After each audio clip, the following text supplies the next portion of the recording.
right, who wants to build a sign? I know there's at least 420 of you that want to. Welcome new subscribers. We hit that number, 420. Blaze it if you're so inclined. If not, hey, you just do you. So what we got here is we got the palms at INDIO. So this is the before and this is the after. So after the car hit it.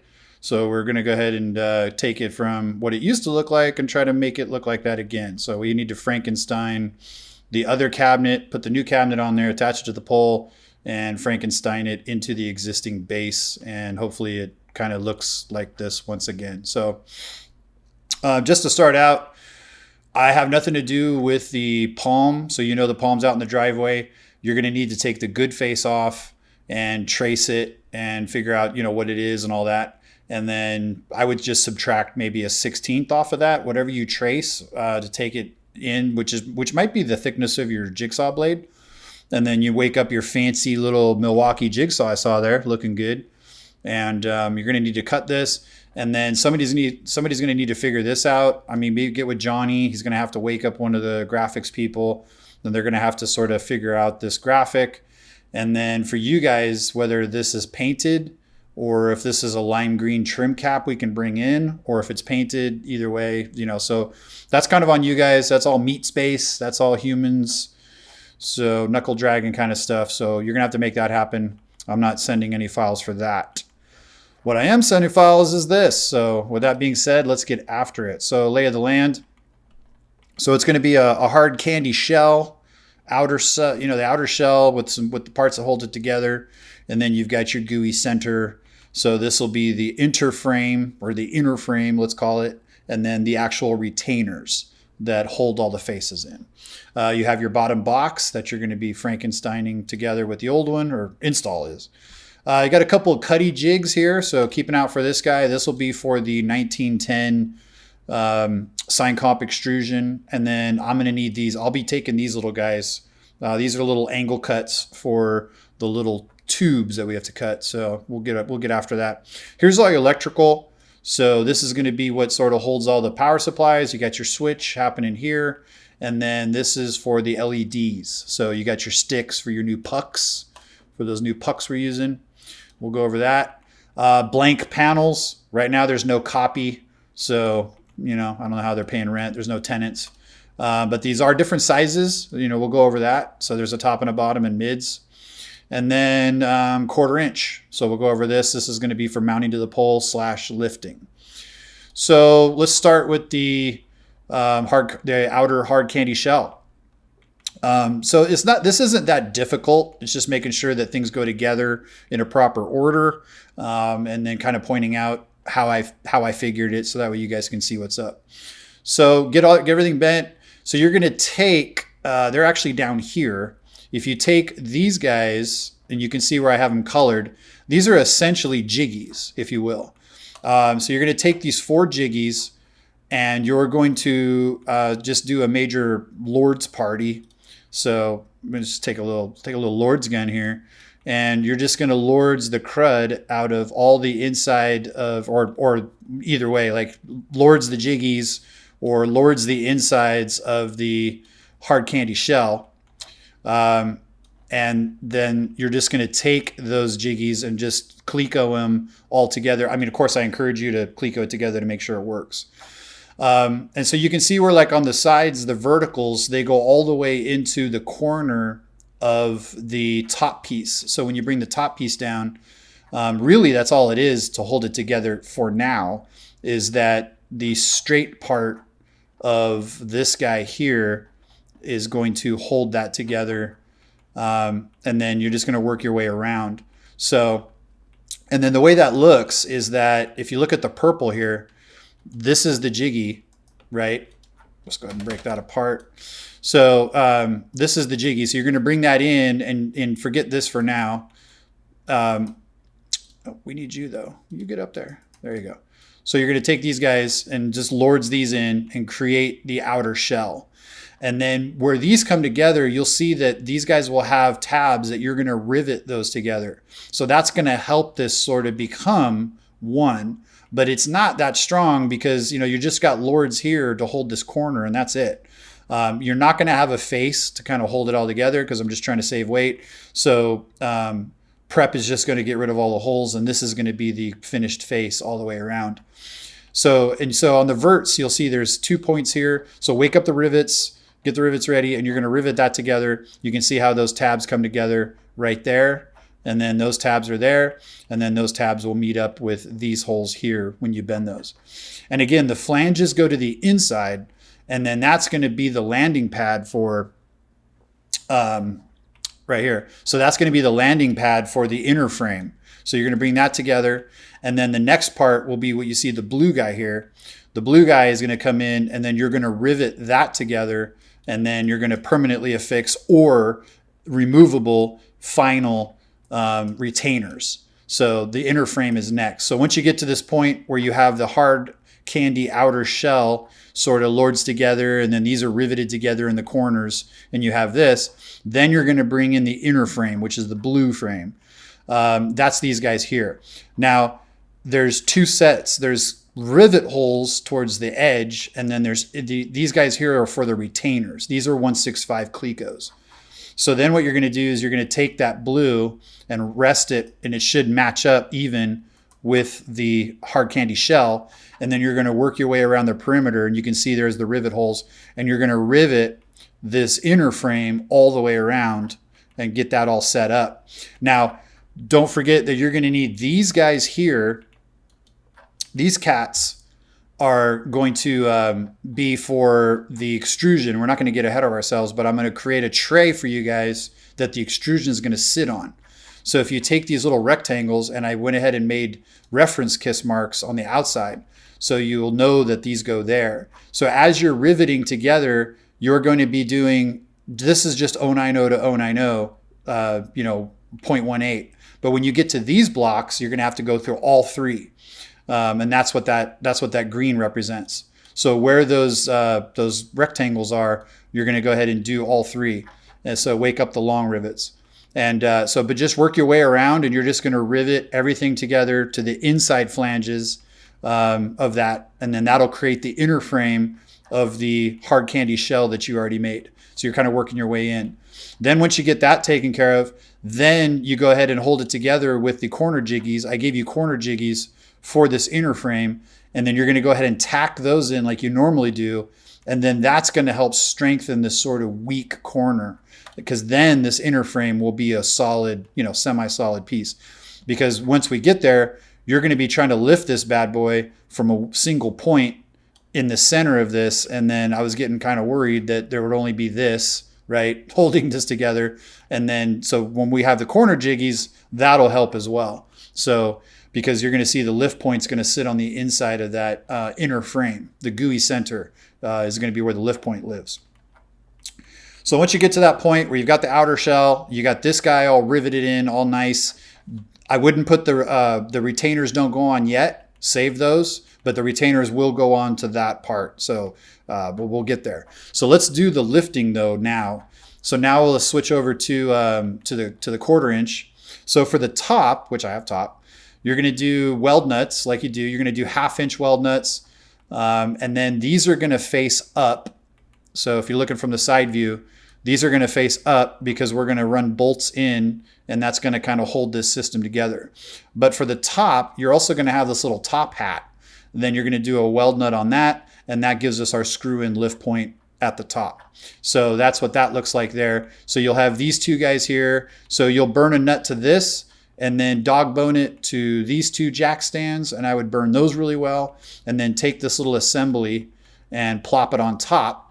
Pop goes on top like that, Dr. Seuss, and then you burn it to that really good. So then you're just going to have this assembly with the nuts and the plate and all that.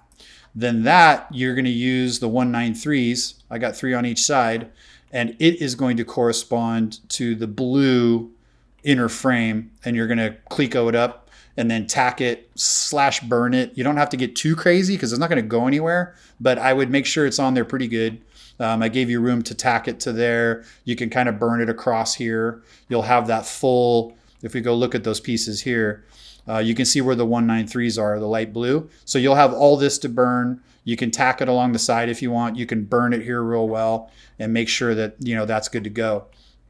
The bottom's the same thing, but obviously minus the hat, much simpler. So you're going to do 4 nuts, and those nuts are going to face down, right, into the box. And then that'll be ready to receive the actual holding plate. Now the holding plate, they're the same top and bottom, but I've got them marked. They just dog bone in. Obviously you can't weld on this side, but you're going to burn on this side. But on this side, you're going to burn it real well. And then what this is just allows this much adjustability, because the install boys are just going to run a screw like they do, those heavy screws. They're going to go into that steel. But if they need to, because they're going to be mating this up to the existing, they're going to be kind of cleaning this up. They might need a little bit back and forth. Credit to the guys who built this originally. From the center mark of this sign to this is dead 47 inches, like exact. They did a really good job. Props to those guys. So it is really accurate. So I have this at 47, and this with CNC precision should line up. If they cut this, they're gonna have to chop a little more off this though. But as long as that's all set up, they can actually bolt this down and then loosen these bolts a little bit, and then they can actually slide this back and forth and then hit these bolts, tighten them up. So this gives the whole sign a little bit of movement even after they nail it to the pole. So that's kind of the whole idea of these like slidey things. So you're gonna weld this up, you're gonna burn this up, and then you're going to go ahead and assemble it and put the bolts in there. And you have an inch on both sides. Like this is an inch here and this is an inch there. Get it centered up, and then, tighten it down and act as if that's how it's going to be. But if they have to, they can loosen these bolts and slide this a little bit back and forth and just give it a bonk and then retighten if they want. So then there's this strap. So you're going to get this piece of 1/4 inch bar that I went ahead and routed it. You could probably get it off the wall, but whatever. So what's going to happen is, again, so my worries that I said about just these corners supporting all of this, because you're also going to attach the box, the bottom. So, and let's just get to that point. You're going to go ahead and make the box, make the bottom like we do. It's just a box. You got this. You have the seam side, and then there's this little plate. This is going to be a receiver that's going to tuck into the existing. What you're going to do is just rivet this to the end of that. So the whole idea, so you're briefed in, and then we'll get back to the lifting. So I told Install, so Install is going to take a tape measure. So they kind of just chopped this to get the sign back. And unfortunately, of course they hit us like they didn't see it, but they hit a cross member, and it's all jacked up, and this is bent still. And on the other side, it's bent right here. So I went ahead and did a survey, and I looked, and so if they do at 108, 9 feet exact from here to here, they're going to take a square with them and make a nice cut. They're going to make it as square as possible, and that's going to leave about a foot. It's going to leave exactly this much, right? And then you can see this is going to be the flange that you're going to rivet on. That's this thing. And I went ahead and brought it in, even because they're using 1/8 inch skin. So I brought it in even more, but it'll help sort of like receive it. And then they can bonk it up against there as long as they cut it right at 109 or 108, 8 feet. And so that way, hopefully it'll kind of, look like this once we get back to where it is. So they're going to chop it up, clean it up. And that's the whole idea.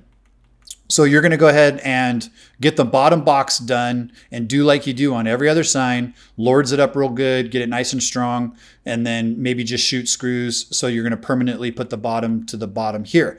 But then what you're going to do is once you get, this part on there and this part on there, you don't need the actual, you don't need these, what do you want to call them? Saddles. You don't need those. But once these are in place, then you're going to take this strap, and you can see where I have it notched. I have it notched because this can go either way. So that way you don't have to worry about it. But on the side that is on the side that's away from the bend, because you can see how the pole is actually offset. So it'd be nice if it was centered in the middle of our pucks, but it's not. So I don't have any room. This puck is right up against the pole. So I don't have any room for any sort of lifting. So this is the only strap we get. So we're going to run that bar all the way down. So you're going to poke it up about an inch. Doesn't have to be perfect, but you're going to poke it up an inch, and then you're going to run it through and skewer through this, and then you're going to run it through the bottom box a little bit. So you can see where I have that notched there, and I have it notched up there, and then I have it notched through the bottom box through here. So that way you can tack it from inside. So don't skin the bottom box yet. So you can tack it there, but I would put a nice burn there. Obviously you can't burn on the other side, but you can put a nice fillet weld all the way across there. And then that's going to run up through everything. And then you're going to do a burn on this side and do a nice fillet weld. And then that's why the saddles look like this. So to allow for that bar. So now you can slide that saddle in and you can go ahead and bolt it down. But once the saddle's on and they slide the pole in, then you can't take the saddle off the pole, but that's fine. So that's what this long guy is for. Look for that. So get everything all ready to go, get everything all burned in and everything, and get these orange ones in, not so much the saddles, but the orange ones. And then do that long stick after you have the base installed, and then run that long stick. That way, when they go to do this lift and this thing wants to create a V like that and wants to bend it, now we have a whole strap of 1/4 inch that's going to do the heavy lifting and help distribute the load all the way through to the box.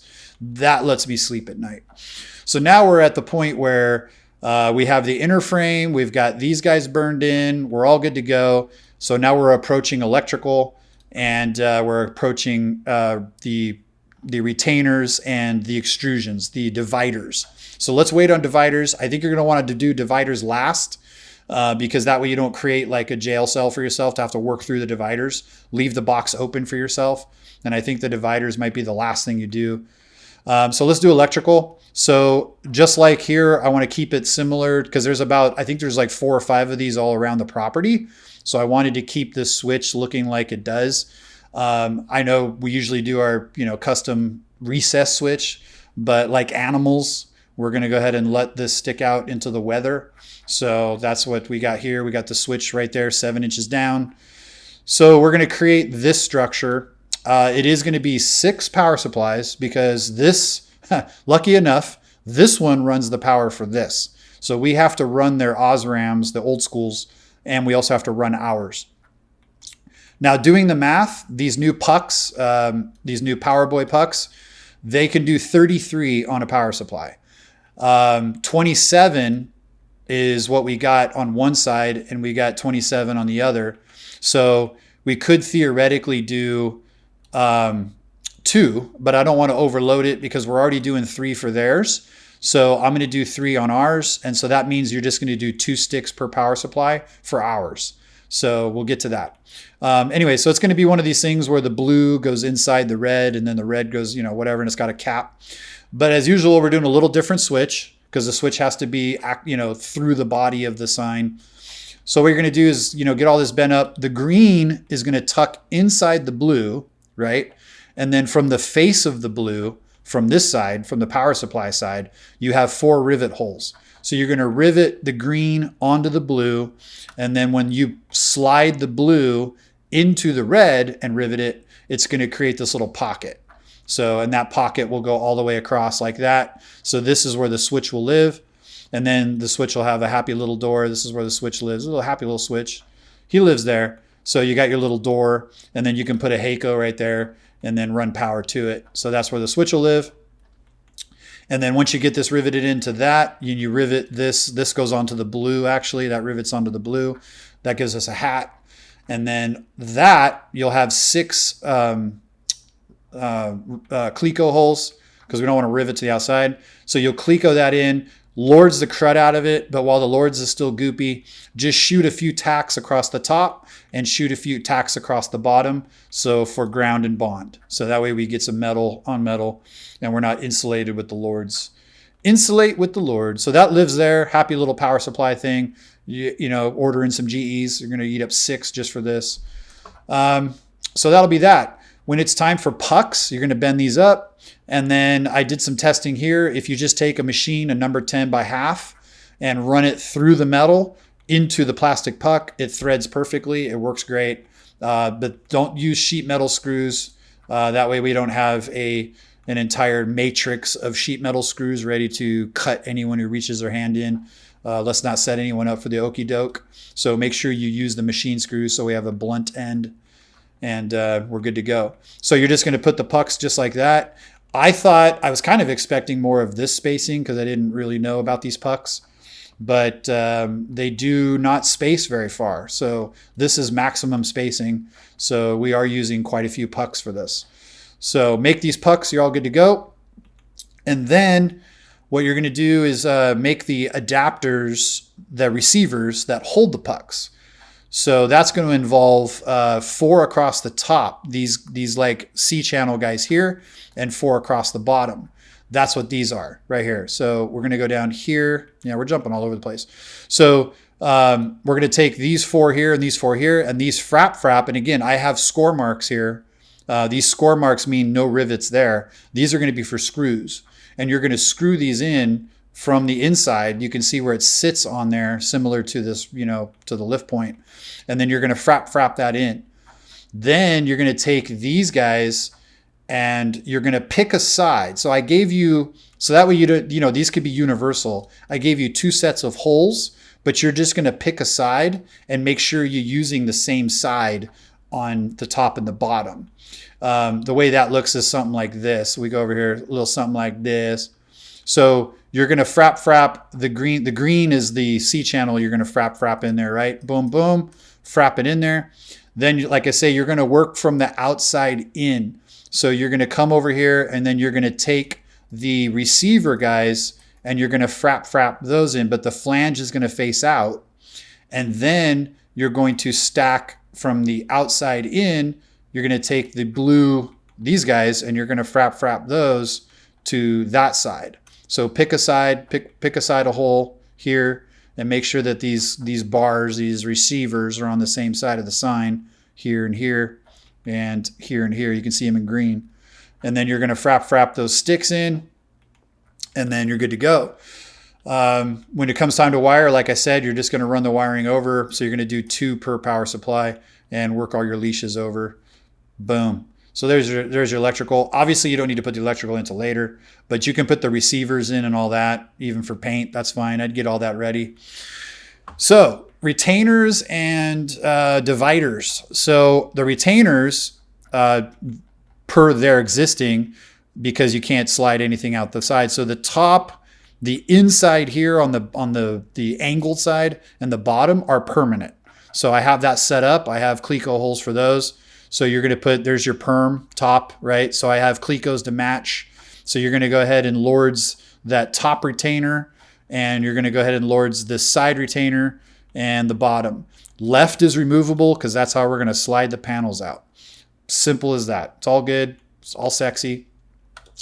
Now, you see the magenta here. You know who you are.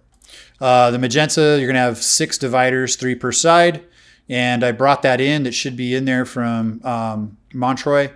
So because we're working with 090 and all that, we lost the 5. It should be 7/8, but it's 71 and 7/8 minus 0.005. So I made this handy cutting guide. So the cutting guide is 71.87. So if you take your extrusion before it's notched, the overall length should be the whole length of this stick. So from there to there, you can mark these guys and have them as accurate as possible. Good to go.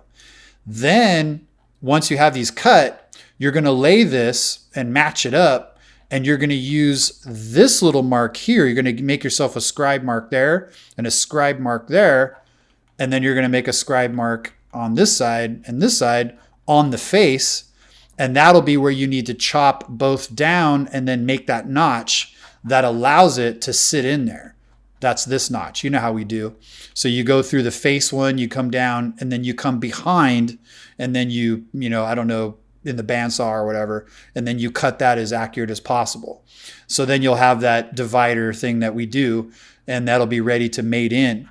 That's why you'll see why that's why I gave you these green guys. So you've already riveted those rectangles, and then the divider is just going to slide in, and it's going to sit on that, and it's going to tell you exactly where to be.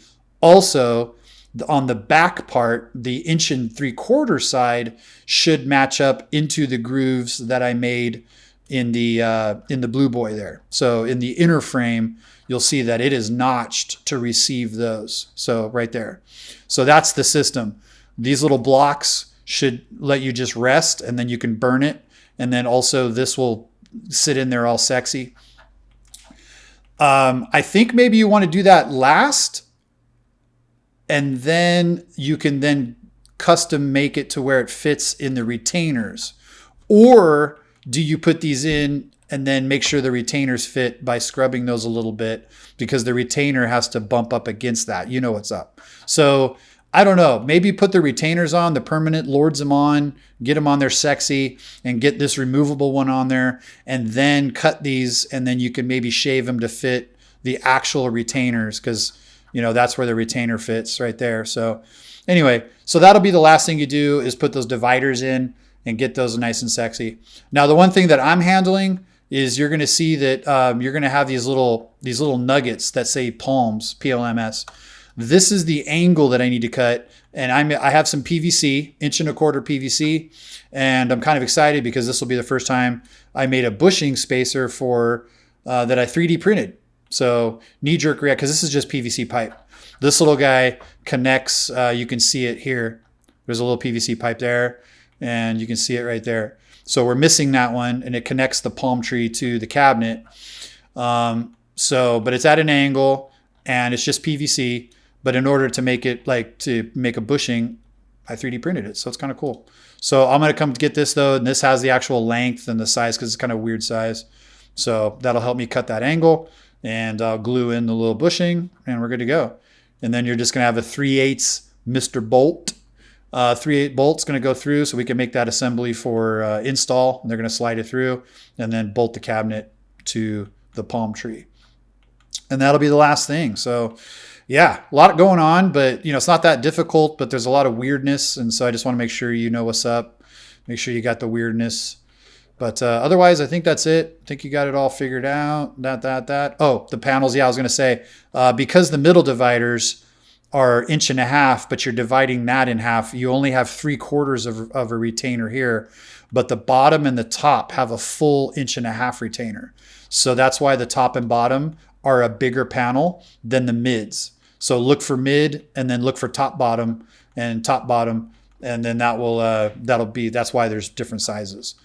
Because like I said, you're dividing an 1.5" retainer that you only have 3/4 and 3/4 here, and 3/4, 3/4, but then you have 3/4 and full 1.5". So anyway, so there's that. But otherwise, I think we're good. So I think I'll stop torturing you with my nasally drone. And like as usual, you have any questions, hit me up. Check the technique. Check the technique.